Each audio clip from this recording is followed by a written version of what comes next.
Ça, c'est une patate qui coûte environ 30 centimes, et ça, c'est un Motorola qui coûte environ 3 milliards. Chacun ses priorités, et comme j'ai déjà pris mon petit déj, aujourd'hui on va parler de Motorola, qui est le sujet principal de toutes les discussions autour de la machine à café. D'ailleurs, on en parlait il n'y a pas 5 minutes, avec la machine à café. Bonjour à tous, nous sommes le jeudi 30 janvier 2014, et c'est donc le Fresh News du jour, c'est parti. This is funky fresh. This is funky fresh.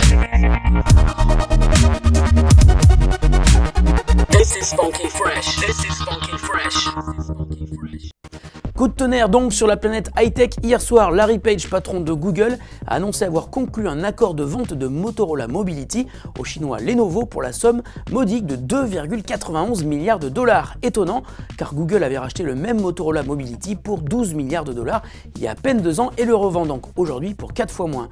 Google s'est-il planté? Sans doute, un petit peu, mais pas complètement. Très intéressé par racheter les brevets de Motorola, qui se sont accumulés pendant près de 20 ans d'activité autour du mobile et des réseaux, Google va finalement les conserver. Ils sont plus de 2000, y compris les tout derniers, comme le fameux projet Ara de smartphone en kit. Larry Page a indiqué hier soir que cette cession permettra à Google de se concentrer sur l'écosystème Android et que Lenovo pourrait de son côté parfaitement faire de Motorola une marque à nouveau incontournable sur le marché du hardware.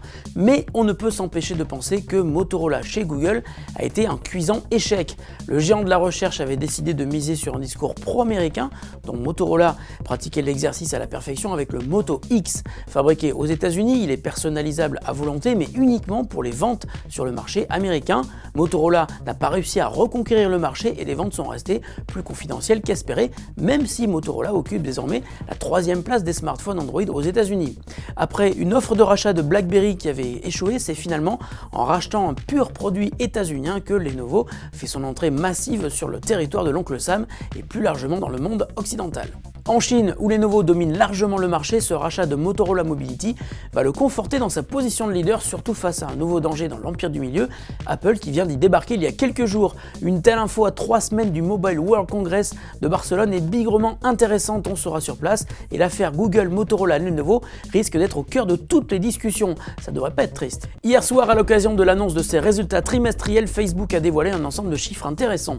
Désormais, le plus grand réseau social du monde compte 1,230 milliard de membres, soit 16% de plus qu'il y a un an, et parmi eux, 757 millions se connectent tous les jours. Pour la première fois, plus de la moitié des membres le font depuis un mobile, et c'est aussi sur le mobile que la majorité des revenus publicitaires, 53% exactement, sont engrangés. On peut donc désormais considérer Facebook comme une société mobile. Ils le disent eux-mêmes et les résultats sont excellents pour Facebook. L'action a atteint brièvement les 60 $ hier soir, plus haut historique pour la compagnie de Mark Zuckerberg. Au-delà des chiffres, Facebook a confirmé son ambition de mettre plus en avant ses applications mobiles. Ainsi, après le rafraîchissement de Messenger à la fin de l'année, Facebook pourrait bientôt sortir de nouvelles applis pour smartphones, comme par exemple une application de lecture de news et de calendrier. Nous suivrons cela avec attention. Souvenez-vous de SomeHome, on vous en parlait déjà il y a quelques semaines, le site nous avait marqué par son originalité. SomeHome est un site d'annonces immobilières un peu à part car il permet de mettre en relation les personnes qui louent ou vendent des appartements ou des maisons et ceux qui en cherchent, mais il le fait à la manière d'un site de rencontre en prenant en compte les goûts des uns et des autres. SomeHome a aussi la particularité de proposer la gestion de ses dossiers de candidature de manière entièrement dématérialisée. En clair, quand vous créez un compte sur le site SomeHome, vous n'avez plus besoin de remonter tout un dossier pour louer un appart à chaque fois, tout est entré dans le site web une fois pour toutes. Aujourd'hui, SomeHome va encore plus loin et propose de mettre la quasi-totalité de ses compétences au creux de votre poche avec la sortie de son application mobile. Elle ajoute la possibilité de faire des recherches en temps réel grâce à la géolocalisation quand vous vous baladez dans la ville. Connaissant la galère de trouver un appart dans les grandes métropoles, nous sommes persuadés que SomeHome peut rendre service à tous ceux qui cherchent désespérément un locataire et de l'autre côté un appart.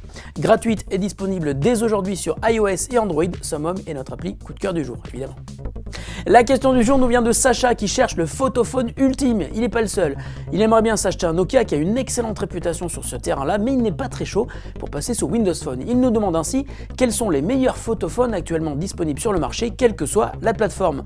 Bonjour Sacha, merci de ta question et de ta fidélité à l'émission. C'est pas la première fois que tu envoies une question. Alors, il est vrai que Nokia a frappé très fort avec son fameux capteur de 41 mégapixels, introduit sur le PureView 808 et intégré au Lumia 1020. Mais il faut savoir que le résultat d'une bonne photo n'est n'est pas dû qu'au nombre de pixels.